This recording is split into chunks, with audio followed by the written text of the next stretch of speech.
Venecia es una ciudad mítica, única en el mundo. Una ciudad suspendida entre la tierra y el mar, en medio de un laberinto de canales e islas que forman la laguna de Venecia.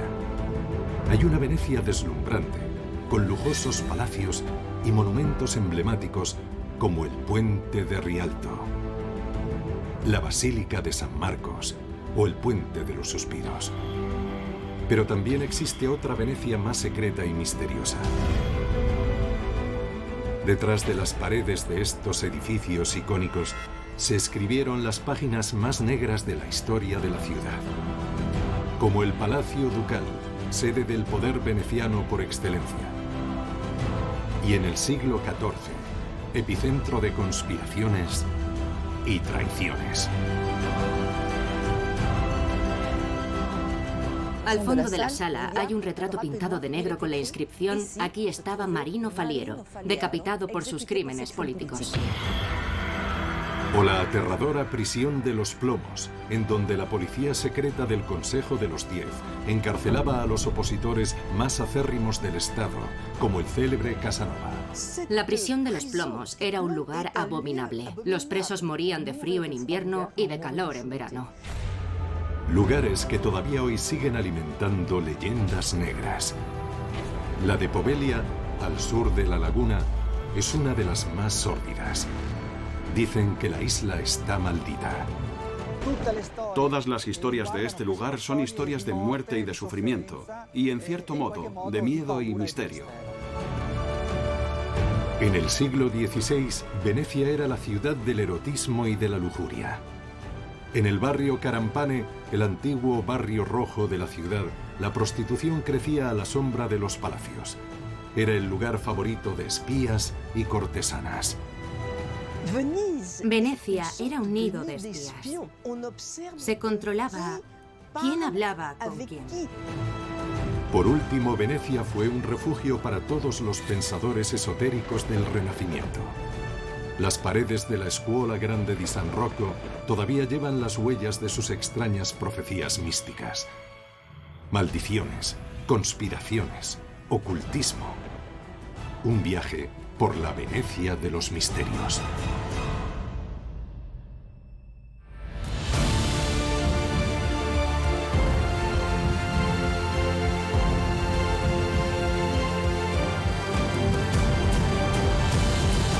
La Venecia de los misterios.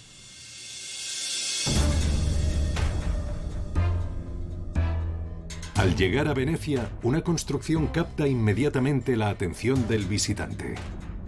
Un edificio situado en pleno centro de la ciudad, en la famosa Plaza de San Marcos. Construido a finales del siglo XIV, el Palacio Ducal es un edificio fuera de lo común. Fue la sede del poder de la Serenísima República. Imponente y majestuoso, pero en su interior alberga un lugar que evoca los momentos más oscuros de Venecia. Una prisión de Estado concebida para encerrar a los criminales más peligrosos de la Serenísima.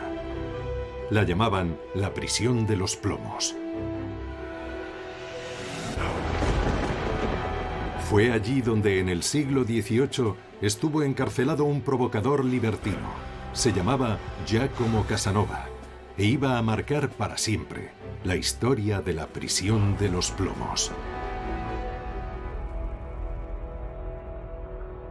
Estamos en 1755. La República de Venecia estaba exánime. Con el paso de los siglos, el poder político y el prestigio económico de la Serenísima no habían dejado de disminuir. Venecia se había convertido en una ciudad decadente que se refugiaba en los placeres del juego y de la carne. En el siglo XVIII, Venecia se había convertido en una especie de inmenso prostíbulo. Un lugar en el que se divertían y en el que todo estaba permitido. Todos los juegos estaban permitidos, en particular los juegos eróticos.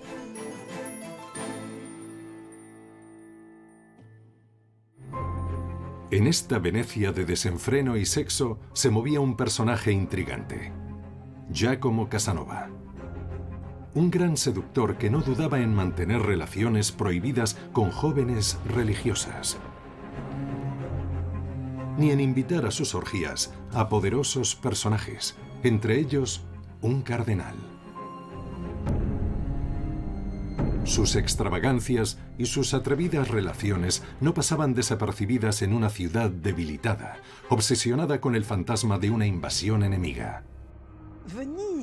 Venecia era un nido de espías. Se controlaba quién hablaba con quién. Incluso se preguntaban si el mismísimo Casanova no sería un espía.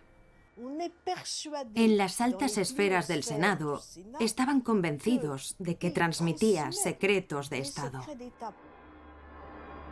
En un contexto como este, Casanova resultaba una molestia y acabó siendo denunciado. ¿Por quién? ¿Por el padre de una de sus jóvenes conquistas, tal vez? ¿Por un espía pagado por la República? Es un misterio. Sea como fuere, su destino iba a dar un vuelco en uno de estos buzones para cartas especiales. Aquí tenemos una cara con una abertura por la que se deslizaba la denuncia.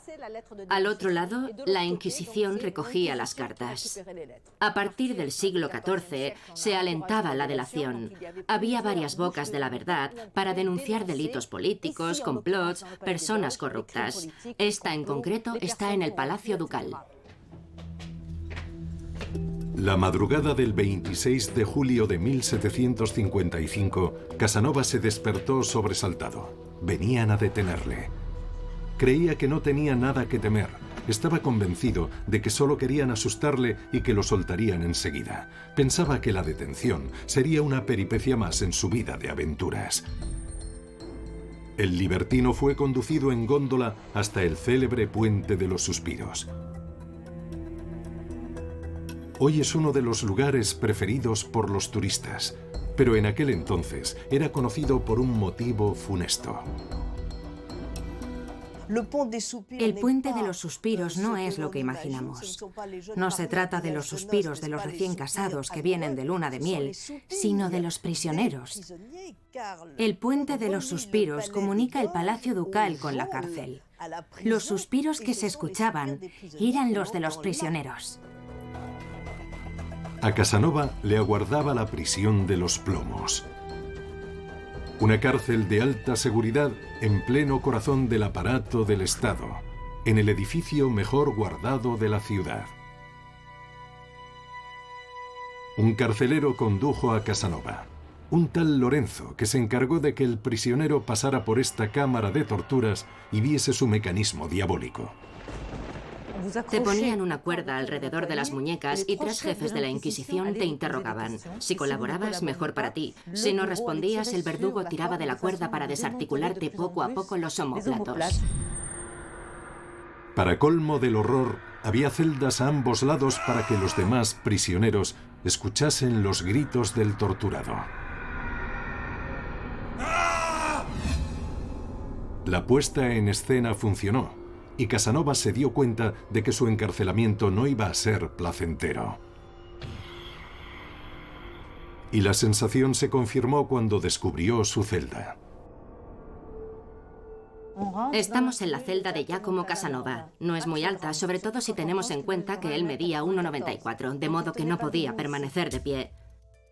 Estamos justo debajo del tejado. El tejado del Palacio Ducal estaba cubierto de plomo que conduce muy bien el frío y el calor, así que se morían de frío en invierno y de calor en verano. Enseguida, la celda se hizo insoportable para Casanova. Era el mes de julio. El calor le asfixiaba. Cayó enfermo. Tenía miedo de las ratas y de las pulgas que le devoraban por las noches. Los días se sucedían y cada vez eran más difíciles de soportar. Casanova comprendió que el suplicio iba a durar mucho tiempo aún. Para él, estar privado de libertad era terrible, porque sabía que podía durar hasta la muerte. Casanova no quería acabar sus días en esa celda, así que empezó a pensar en un proyecto loco: evadirse. solo que nadie había escapado nunca de la prisión de los plomos.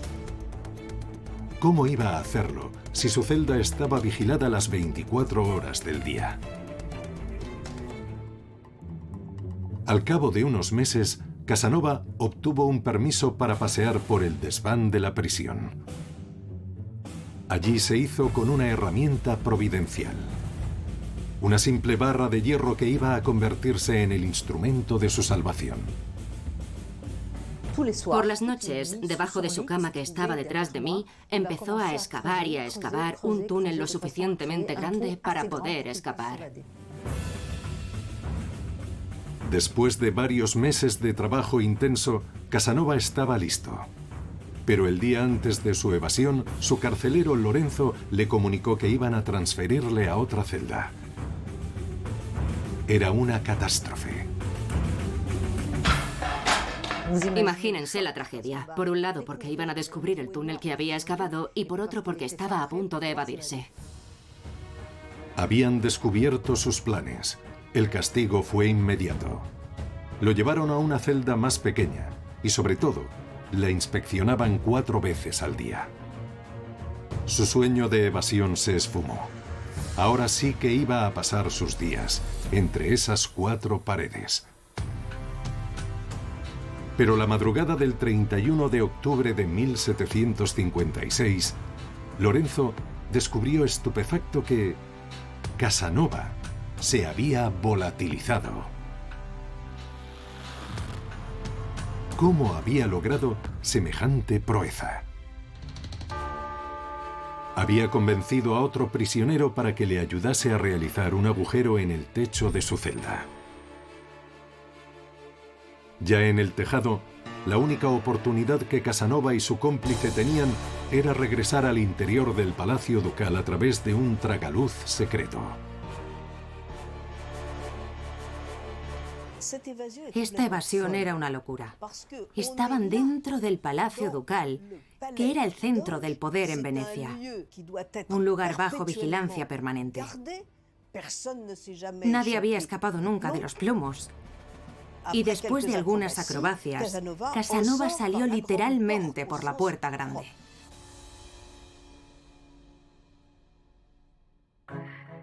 La hazaña de Casanova fue conseguir lo que nadie había conseguido antes.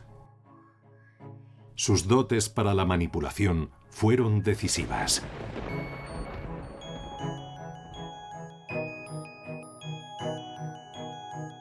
¿Cómo pudo burlar a los guardias del palacio? ¿Tuvo cómplices? Sigue siendo un misterio. Sea como fuere, la evasión de Casanova es uno de los episodios más famosos del Palacio Ducal.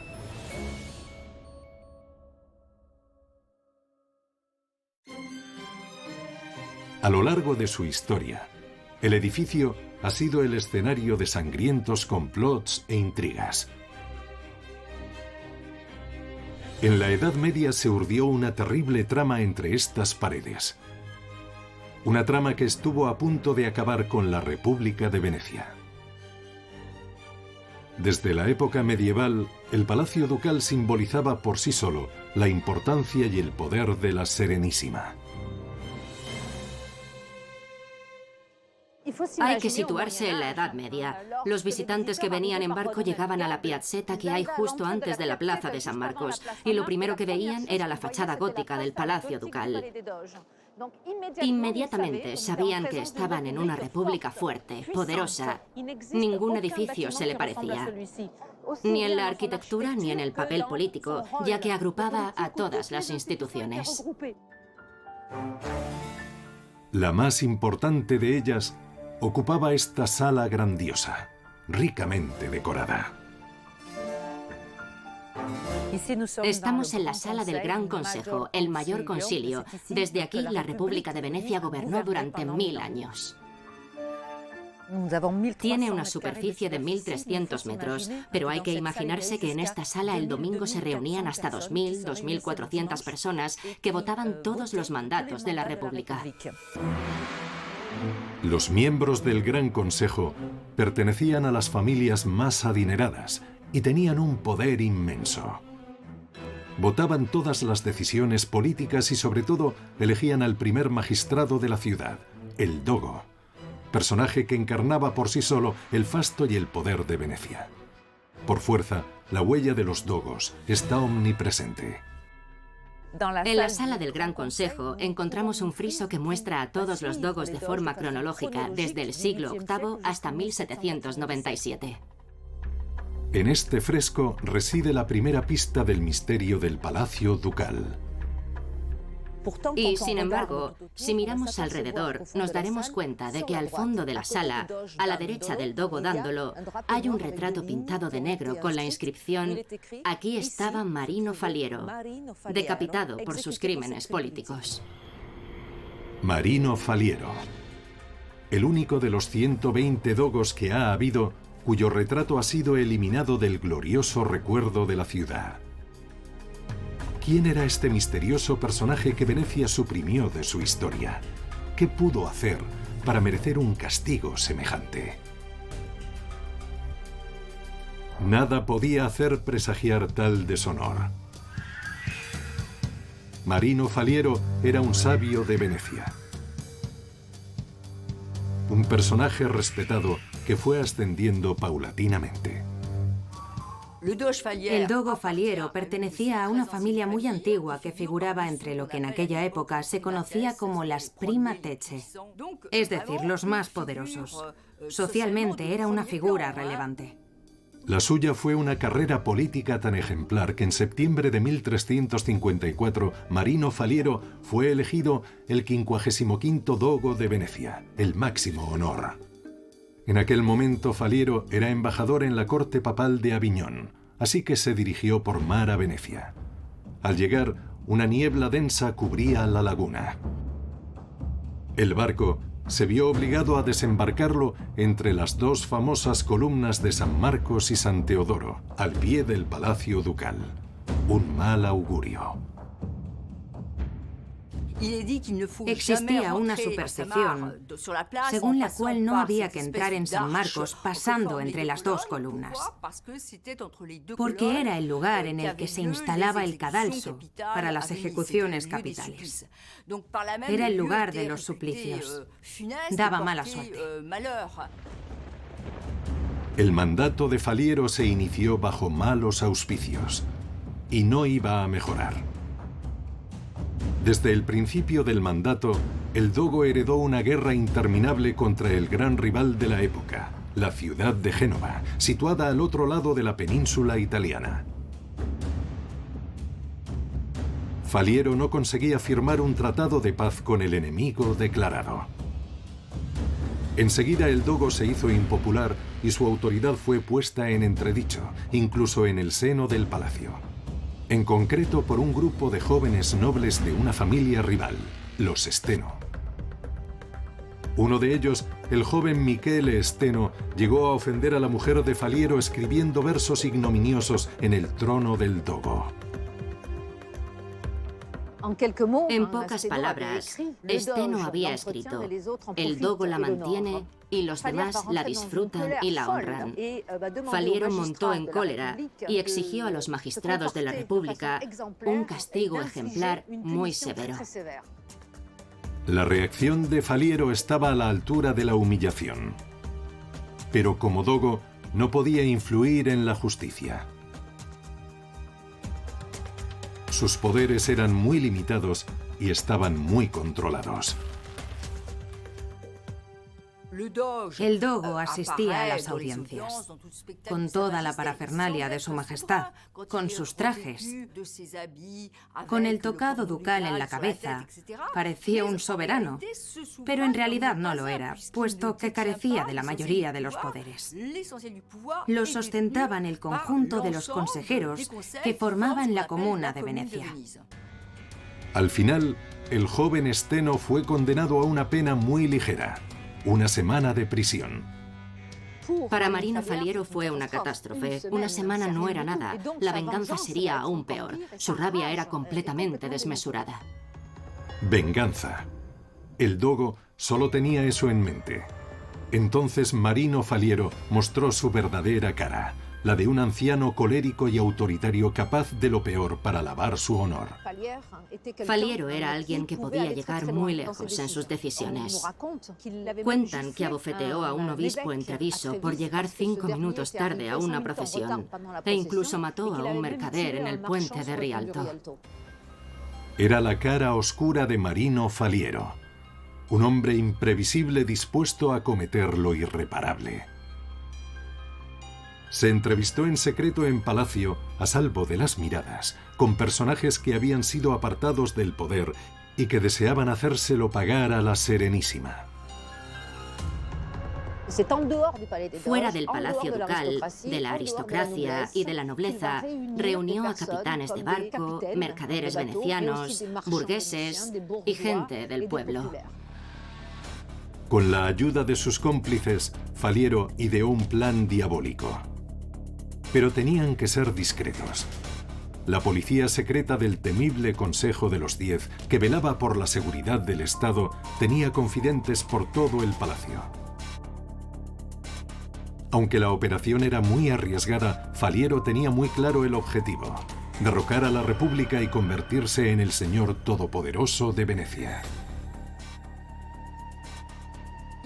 La hipótesis más plausible es que se viera tentado por un poder autoritario. A imagen de lo que había pasado en otras ciudades de Italia, en las que un hombre, una familia, habían conseguido tomar el poder en detrimento de las instituciones comunales establecidas. ¿Un golpe de Estado para conseguir sus intereses personales? ¿Cómo hacerlo en una ciudad bajo estrecha vigilancia? Para conseguirlo, Faliero y sus cómplices urdieron un plan maquiavélico. Un plan que explotaba un miedo visceral de los venecianos: la invasión del enemigo genovés. La idea era simular un ataque genovés, tocando las campanas de San Marcos. Las campanas sonarían por la noche y se produciría una especie de aglomeración en la plaza de San Marcos. Los nobles acudirían para ver lo que pasaba y si algún peligro amenazaba a la República. Entonces ellos aprovecharían para asesinar y hacer desaparecer el mayor número de nobles posible. En unos días el plan estaba en marcha. Los conspiradores estaban decididos. No tendrían piedad. Pero las paredes hablan. Las del palacio también. El 15 de abril de 1355 se descubrió el complot. Los cómplices de Faliero fueron detenidos, torturados y ahorcados. A alguien se le soltó la lengua y delató al dogo. El instigador de la conjura era él. Acusado de alta traición, Faliero fue juzgado por el Consejo de los 10.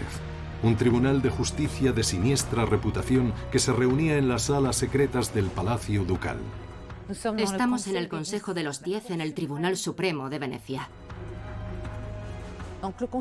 El Consejo de los 10 daba miedo por su leyenda un tanto negra. Tenía una policía secreta, armada. Había juicios expeditivos, sin abogados, o no siempre, con veredictos inapelables y rápidos. No había dudas sobre cuál sería el resultado del proceso. Y tras un procedimiento urgente, Faliero fue condenado a ser decapitado. Lo condenaron por proditor, por traición al Estado, el mayor delito, y por eso fue ejecutado. El 17 de abril de 1355, el dogo fue decapitado con la espada en el patio del Palacio Ducal, ante los magistrados de la ciudad. Fue ejecutado en un lugar simbólico. Estamos frente a la escalera de los gigantes. Faliero fue decapitado en lo alto de la escalinata para mostrar que perdía su tocado ducal en el mismo sitio en el que lo había recibido. Se trataba de asustar.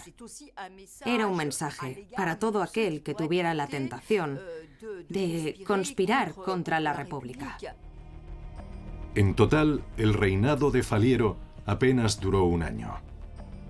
Aunque borraron su retrato de la sala del Gran Consejo, su nombre sigue siendo sinónimo de traición e infamia para todos los venecianos. Su fantasma tal vez se aparezca en los arcos y pasillos del Palacio Ducal.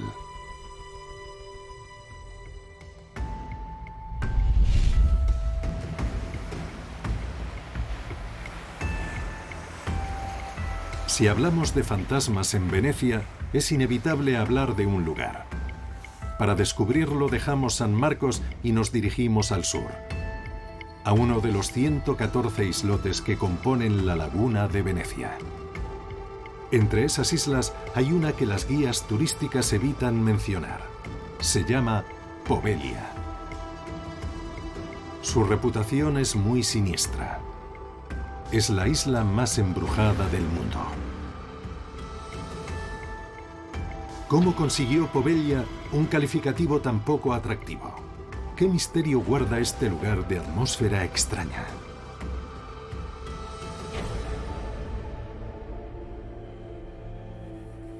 Llegamos a la isla de Poveglia, una de las muchas que componen la laguna y que por desgracia hoy están deshabitadas.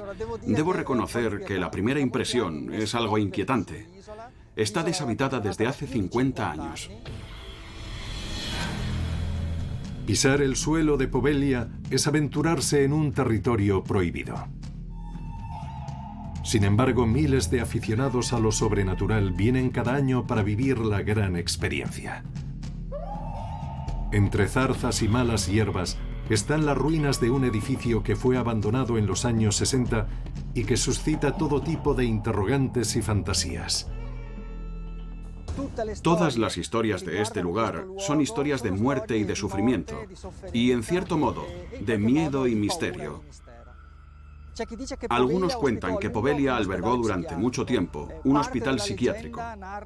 Según la leyenda, algunos pacientes eran muy jóvenes, niños de un orfanato que había en la isla.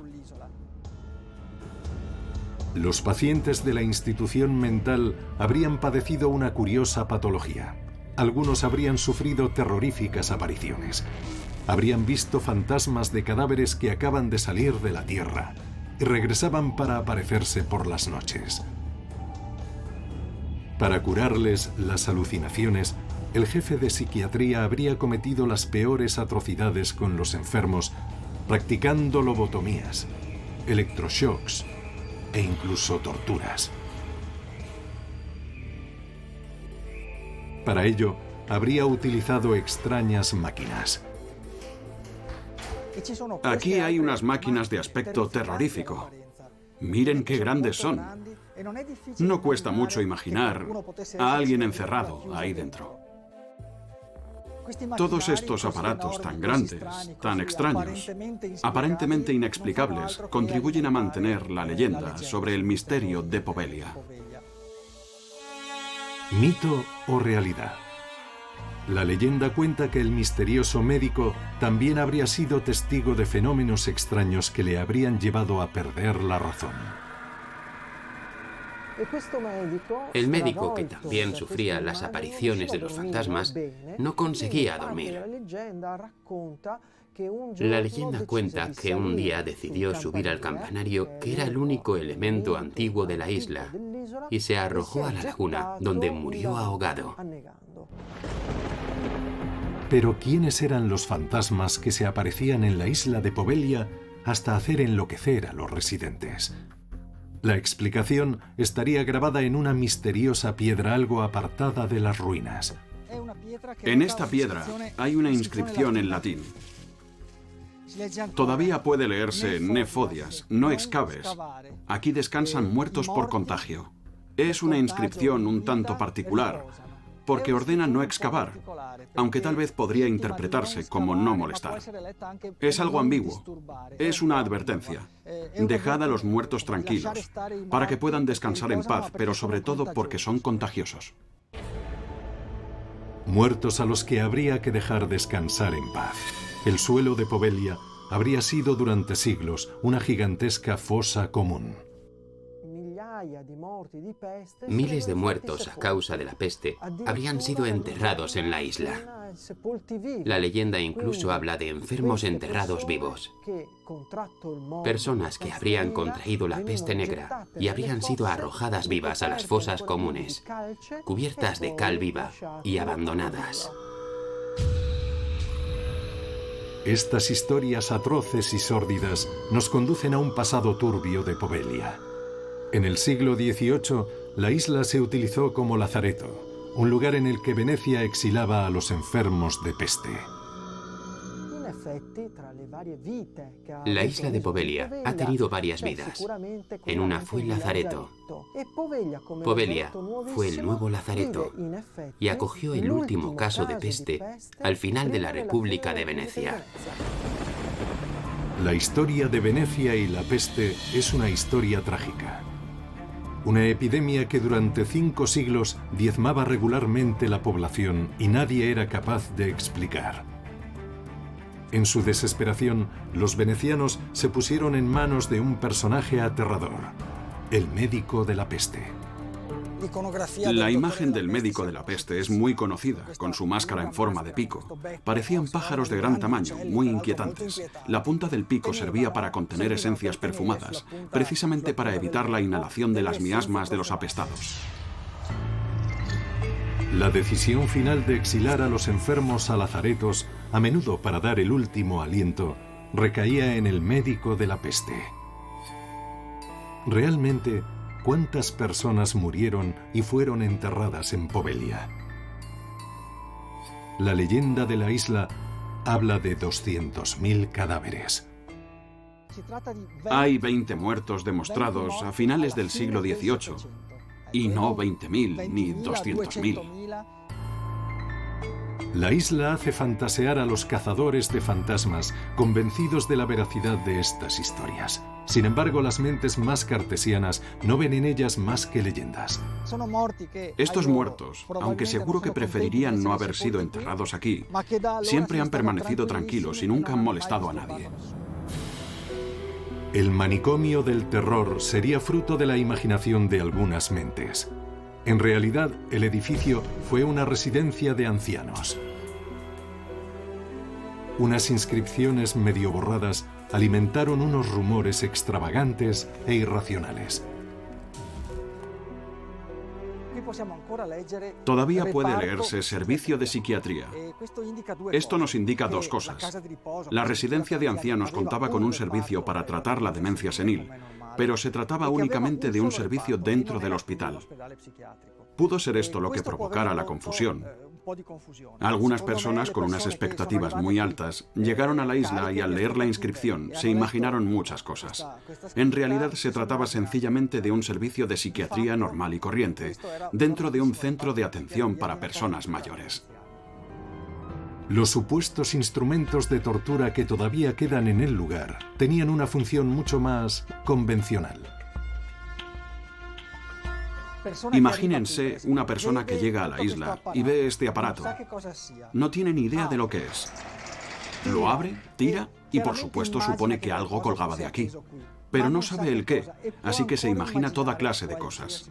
En realidad, este material tan extraño tenía una función muy sencilla. Servía para secar sábanas. Se colocaba la ropa de cama sobre estas barras y a continuación se introducía en este espacio que desprendía calor. Esta máquina no es más que arqueología industrial. Aunque exista una explicación racional para todo, Poveglia conserva el estatus de isla maldita y sigue alimentando los relatos más increíbles y las fantasías más extravagantes.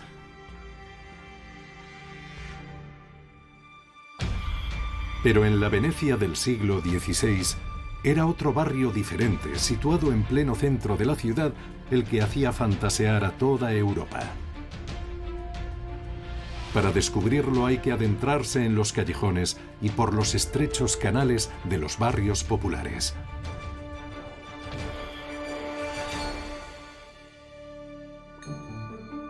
En el Renacimiento, Venecia era un puerto floreciente. Marinos y mercaderes de todo el mundo venían y se reencontraban en Rialto, el centro económico de la ciudad. A pocos metros del mítico puente, en los callejones del barrio Carampane, se desarrollaba otro tipo de comercio a la vista de todos: el comercio carnal.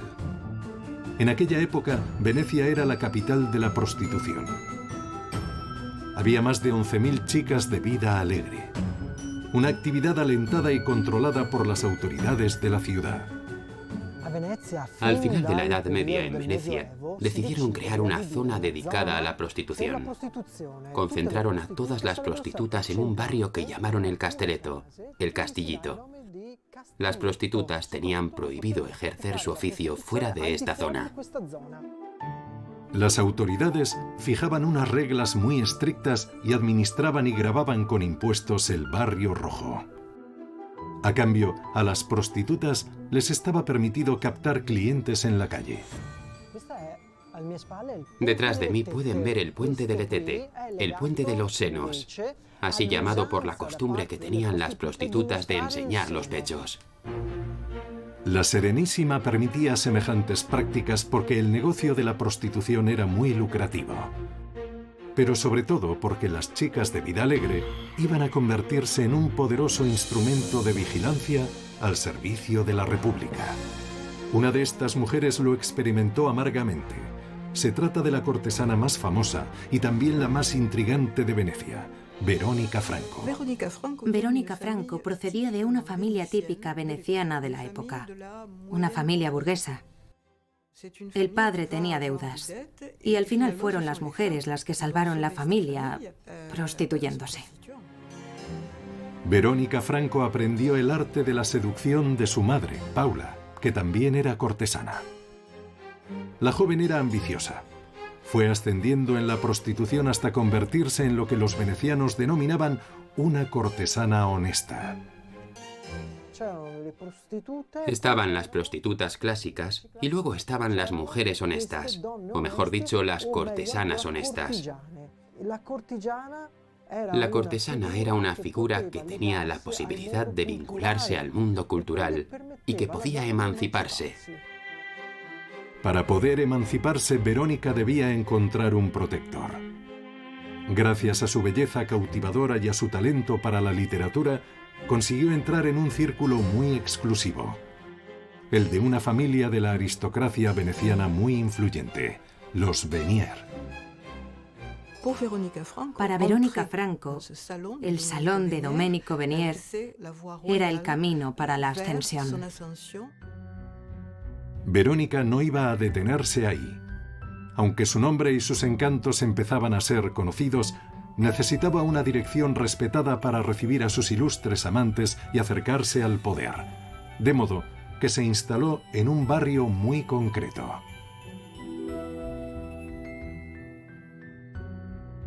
Santa María Formosa era una plaza que desempeñaba un papel político importante, ya que no estaba muy lejos de San Marcos, es decir, del centro del poder en Venecia. Sabemos que Verónica Franco vivió en este lugar, alrededor de la plaza.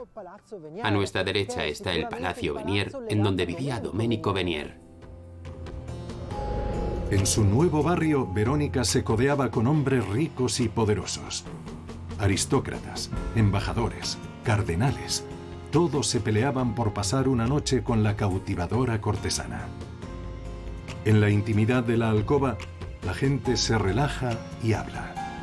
Poco a poco la joven se convirtió en la confidente de la élite veneciana.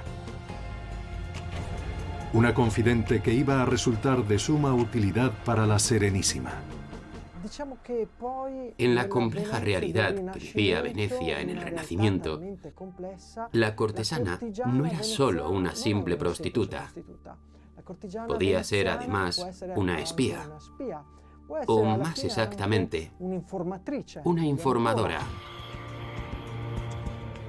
Verónica era una especie de Mata Hari del Renacimiento, en una ciudad como Venecia en la que todo el mundo se juzgaba y se espiaba. ¿Era consciente de que estaba jugando a un juego potencialmente peligroso? No, sin duda, porque Verónica acabó aceptando una misión decisiva. Estamos en junio de 1754. El joven Enrique de Valois, futuro rey de Francia, anuncia su visita a Venecia. Quiere descubrir a toda costa la ciudad que fascina a Europa entera. Venecia organizó un recibimiento triunfal al rey, con toda clase de lujo, el gran canal engalanado, un baile extraordinario en el Palacio Ducal. Realmente le organizaron una bienvenida deslumbrante. El momento culminante de la visita era una cita concertada de noche con la cortesana más famosa, más bella y más atrevida de la ciudad, Verónica Franco. El encuentro entre Verónica Franco y Enrique de Valois, futuro rey de Francia, era de capital importancia para la República de Venecia. Para el dogo y sus consejeros, conocer todos los detalles de lo que se había dicho entre las sábanas era como tener un arma política poderosa. ¿Cómo transcurrió el misterioso encuentro? ¿Qué confidencias consiguió Verónica entre las sábanas? No lo sabe nadie. Lo cierto es que a partir de entonces, Verónica estaba en la cima de una carrera deslumbrante. Pero la ascensión fulgurante acabó provocando celos y despertando envidias.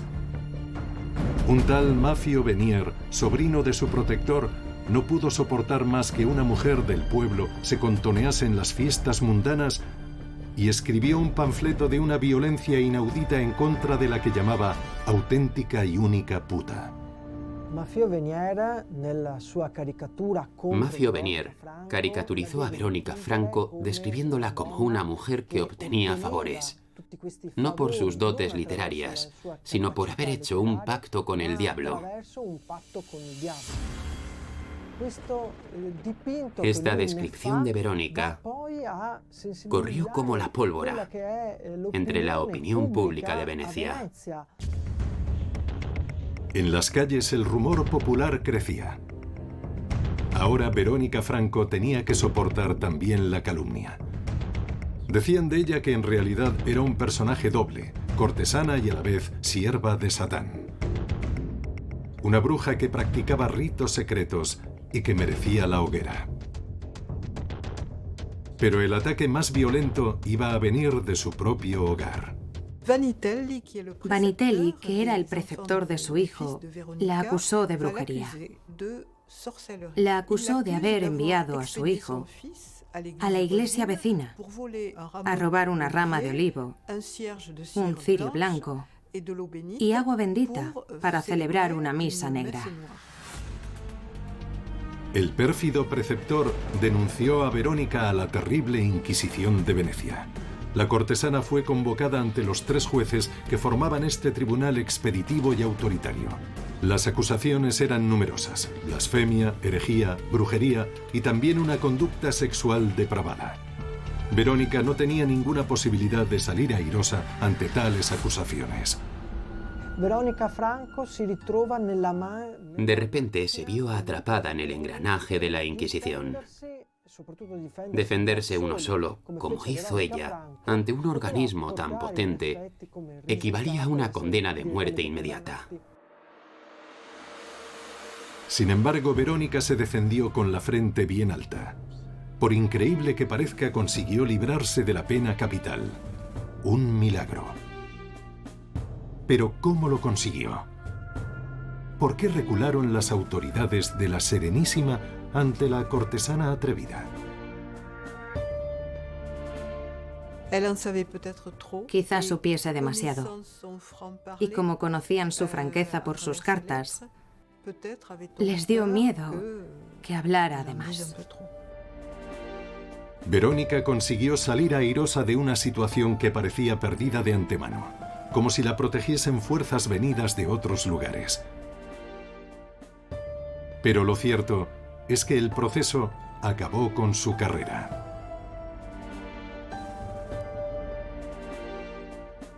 Con 30 años cumplidos, la bella cortesana nunca volvió a la cima del poder. Acabó sus días en la miseria, como tantas otras prostitutas de Venecia en el Renacimiento.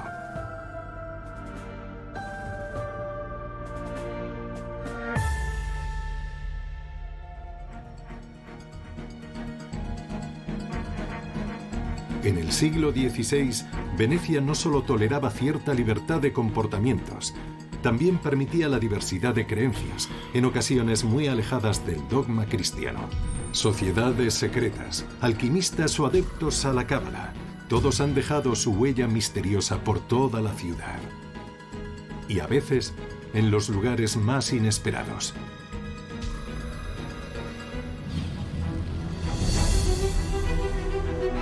Este edificio de estilo renacentista que rivaliza con los palacios más hermosos de Venecia es la Scuola Grande di San Rocco. Era la sede de una influyente confraternidad y parece ser que guarda uno de los mayores enigmas de la Serenísima.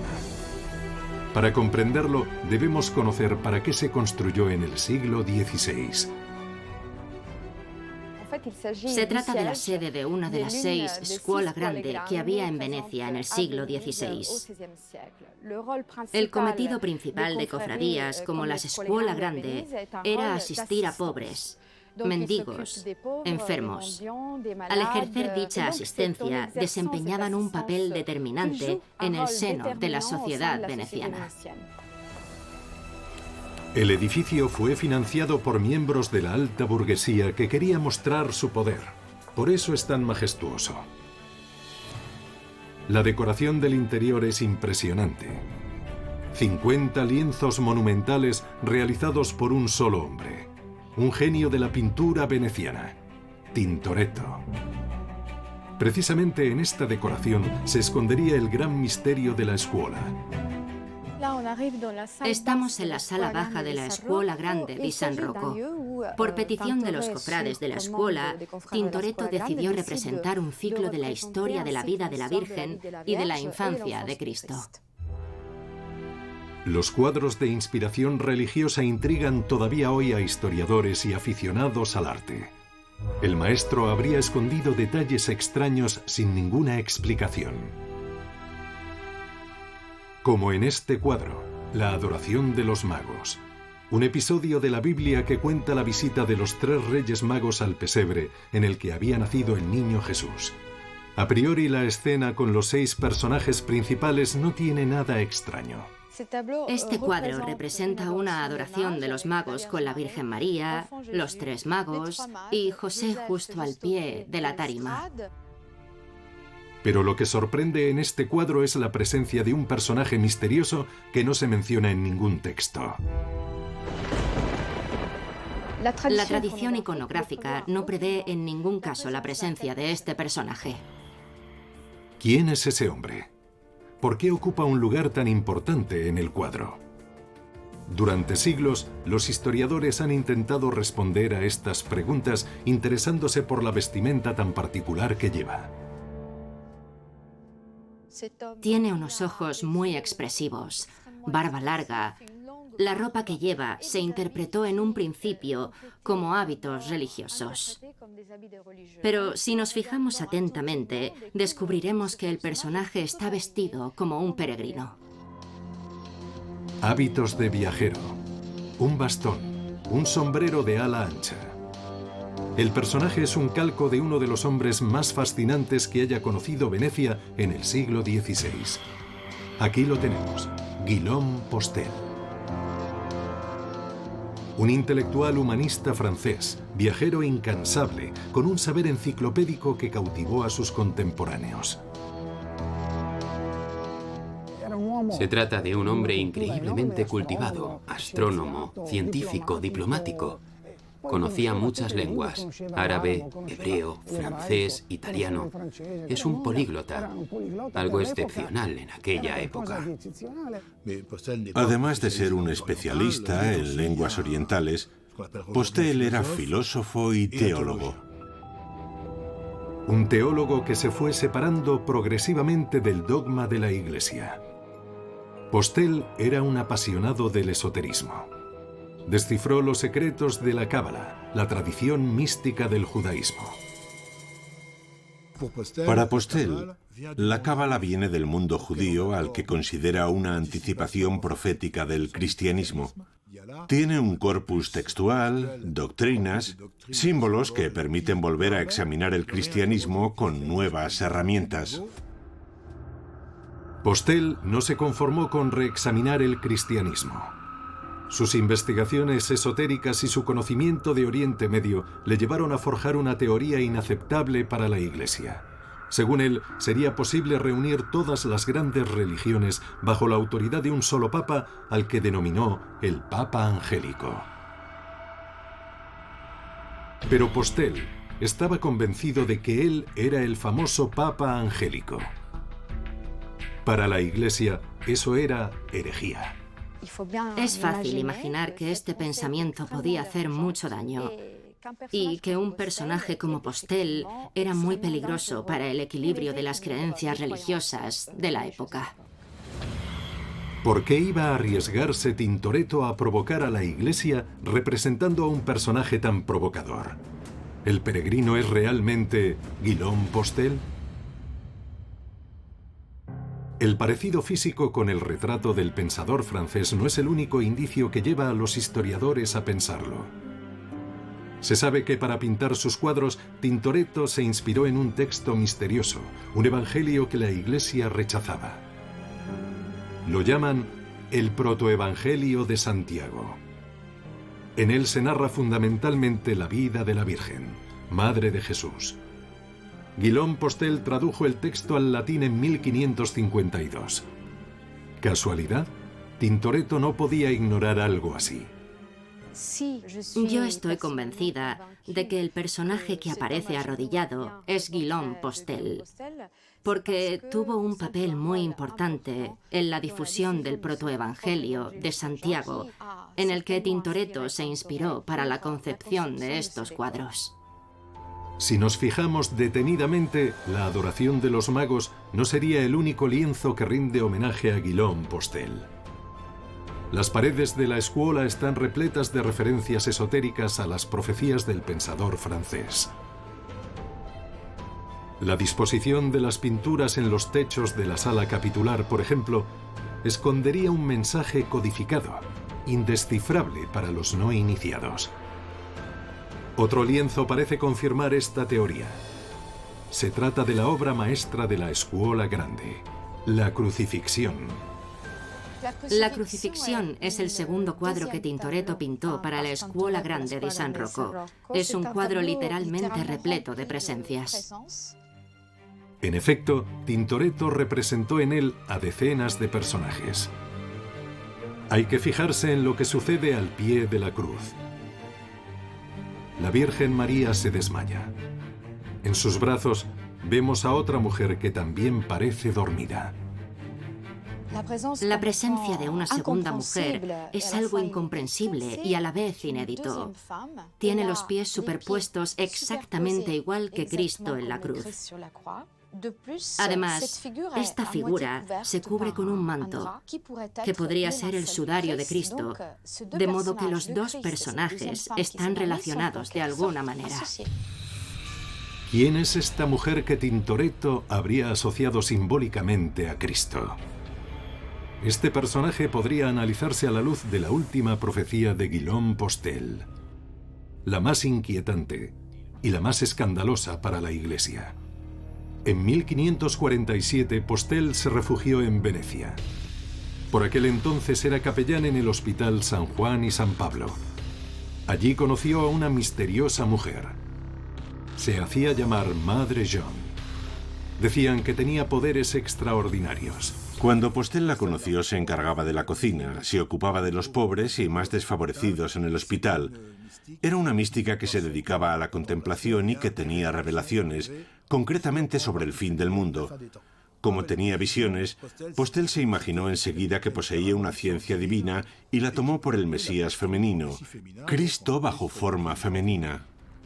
Un Mesías femenino que había venido a la tierra para acabar la redención de la humanidad.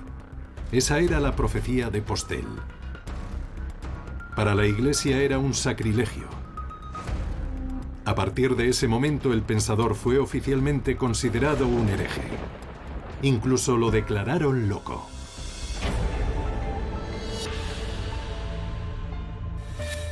Parece ser que las profecías místicas de Guillaume Postel fascinaban a Tintoretto. Se sabe que ambos coincidieron en el tiempo en Venecia. ¿Tintoretto fue a escuchar a Postel? ¿Se vieron con frecuencia? Hasta la fecha no se tiene ninguna prueba. La Scuola Grande di San Rocco todavía no ha desvelado todos sus misterios. Lugares misteriosos, destinos extraordinarios que dibujan el contorno de otra Venecia lejos de los clichés turísticos. Una ciudad en la que historia y leyenda siempre han convivido. Una ciudad de 1000 caras, brillante y a la vez oscura, trivial y noble, pero siempre fascinante.